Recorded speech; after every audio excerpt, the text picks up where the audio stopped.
여러분 안녕하세요. 8월 24일 월요일 한절 앉기 서정훈 목사입니다. 어제 주일이었는데 여러분 은혜 가운데 잘 보내셨나요? 네, 코로나가 더 많이 확산되면서 예배가 비대면 예배로 전환이 되고 성도님들은 교회 오시지 못하는 상황이 되어버렸는데 저도 휴가 중이라 교회 가지 못하고 온라인으로 예배 드리면서 이런저런 많은 생각을 하게 되었습니다. 예배가 무엇이고 앞으로의 교회는 어떻게 사역을 해야 되고 그런 고민들을 하면서 로마서를 묵상하면서 나름 많은 위로를 받고 또 더 깊이 고민하고 기도하는 시간을 갖게 되는 것 같습니다. 오늘은 이제 로마서 13장 8절부터 14절까지의 말씀을 보게 될 텐데요. 오늘 8절 말씀을 함께 보겠습니다. 8절 말씀 제가 읽어드리겠습니다.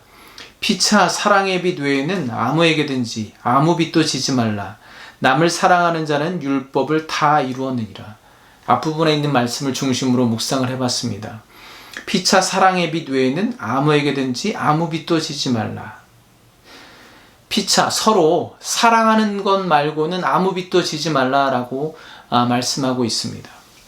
대출받고 빌리고 그런 거 하지 말라 그런 말이 아니죠. 우리가 살다 보면은 부족할 때가 있으니까 물질도 도움을 받을 때가 있고 노동력으로도 또 정신적으로도 도움을 받고 꾸고 대출받고 그럴 때가 있죠.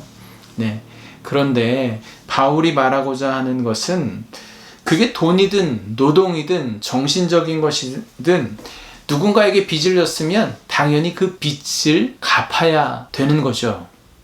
저도 이제 학자금 대출도 받고 차도 할부로 사고 그러다 보니까 저 돈이 들어왔는지도 모르게 그들은 어떻게 알았는지 알아서 잘 빼가더라고요.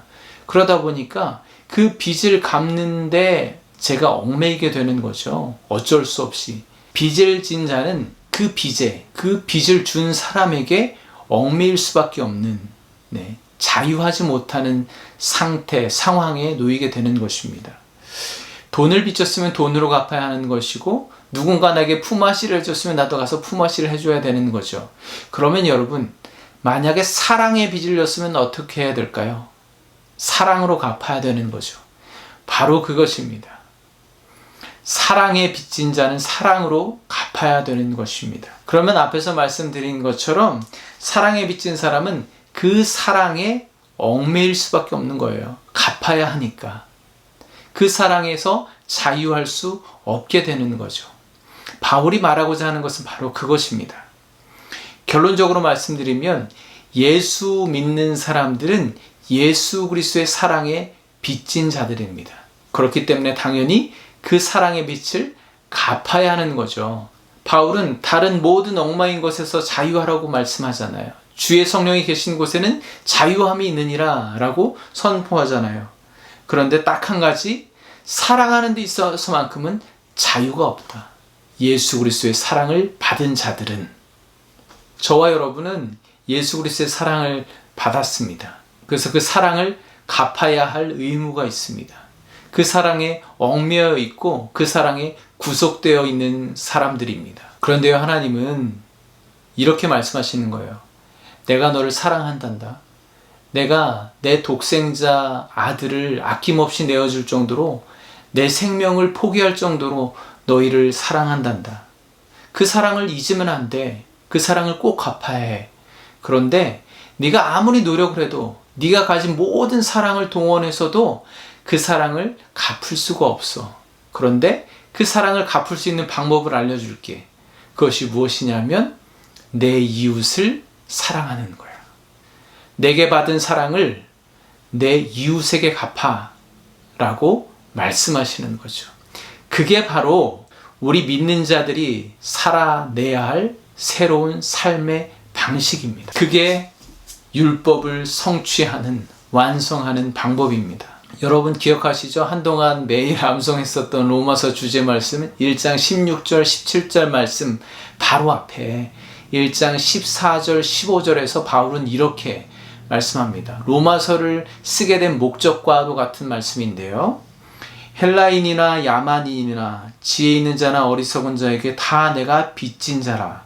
그러므로 나는 할 수 있는 대로 로마에 있는 너희에게도 복음 전하기를 원하노라. 바울이 헬라인이나 야만인이나 지혜 있는 자나 어리석은 자 모든 자들에게 나는 빚진 자다라고 말씀하고 있습니다. 어떤 빚이냐 하면 복음의 빚이에요. 사랑의 빚이에요. 바울은 내가 너희들에게 사랑의 빚, 복음의 빚을 졌어. 그렇게 말하는 거예요. 여러분, 언제 바울이 그들에게 빚을 졌나요? 빚진 일이 없습니다. 누가 바울에게 복음 전도를 했나요? 바울을 전도한 사람은 예수님이십니다. 그러니까 그 복음의 빚, 사랑의 빚을 예수님께 갚아야 되는데, 그런데 지금 모든 사람에게, 이 편지를 받고 있는 로마 교인들에게 빚을 졌다고 말하고 있는 거죠. 여러분, 우리는 모두 하나님께 빚진 자들입니다. 하나님의 사랑에 빚진 자들이에요. 근데 혹시 여러분 중에 그 하나님의 빚, 그 사랑을 다 갚으신 분이 계신가요? 그 빚을 다 상환하신 분이 계신가요? 네, 만약에 계시다면 조용히 좀 돌봄을 받으셔야 될 그런 상황인지도 모르겠습니다. 우리는 아무리 해도 그 하나님의 사랑을 다 갚을 수가 없습니다. 그럴 능력이 없습니다. 그런데 하나님께서 갚을 수 있는 방법을 알려주셨습니다. 그것은 바로 마태복음 25장 40절에도 나오는데요. 주님께서 이렇게 말씀하시죠. 내가 진실로 너희에게 이르노니 너희가 여기 내 형제 중에 지극히 작은 자 하나에게 한 것이 곧 내게 한 것이니라. 지극히 작은 자 한 사람을 대접한 것이 곧 예수님께 한 것이다. 우리 주님께서는 당신이 우리에게 베푸신 그 사랑의 빚을 우리 이웃에게, 지극히 작은 자들에게 갚으라고 말씀하고 계신 것이죠. 저는 이 말씀을 묵상하면서 회개하게 되었는데요. 저는 설교를 하거나 말씀을 전할 때 또 성도를 위해서 기도해 줄 때 제 마음속에 그런 마음이 있었어요. 내가 조금 더 성경을 많이 알고 있으니까, 내가 영성이 조금 더 깊으니까 내가 나에게 있는 것을 좀 베풀어 주는 거야 라는 그런 생각을 하고 있었던 것 같아요. 처음부터 그랬던 건 아닌데 이게 시간이 길어지면서 마음이 그렇게 변질되어 가고 있는 모습을 오늘 말씀을 통해서 발견하게 되었습니다. 네, 제가 오늘 여러분 앞에서 우리 주님께 회개합니다.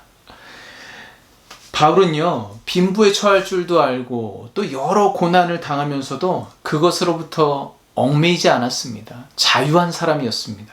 그런데 오히려 그가 결코 자유할 수 없었던 것이 바로 그가 받은 예수 그리스도의 사랑의 빚, 또 생명의 복음의 빚이었습니다.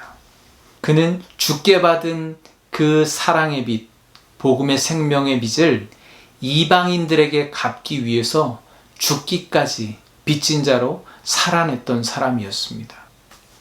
여러분, 혹시 가족 중에, 이웃 중에, 직장 동료 중에 복음을 아직 받아들이지 못한 분이 계시다면 바로 그 사람이 내가 빚을 갚아야 할 사람입니다. 혹시 주변에 지극히 작은 사람, 어려움에 처한 사람, 그런 사람이 있다면 그 사람을 사랑하는 것이 주께 받은 사랑의 빚을 갚는 길입니다. 여러분, 오늘도 주의 성령이 계신 그곳에서 자유함을 누리시기 바랍니다. 조금 부담되는 말일 수도 있는데요. 서로 사랑하는 데에서는 자유하시지 마시기 바랍니다. 기도하겠습니다. 하나님, 사랑받을 자격 없는 제게 무한한 사랑을 베푸심에 감사합니다. 주님, 때로는 그 사랑을 보답한다고 예배하고 기도하고 열심을 내어 종교적인 형식들만 앞세우고 정작 내 이웃들을 사랑하지 못하였음을 용서하여 주시옵소서. 이웃과 세상을 품고 복음의 빚, 사랑의 빚을 갚게 하여 주시옵소서. 예수 그리스도의 이름으로 기도합니다. 아멘. 네, 오늘도 사랑의 주님께서 여러분과 함께 하십니다. 감사합니다.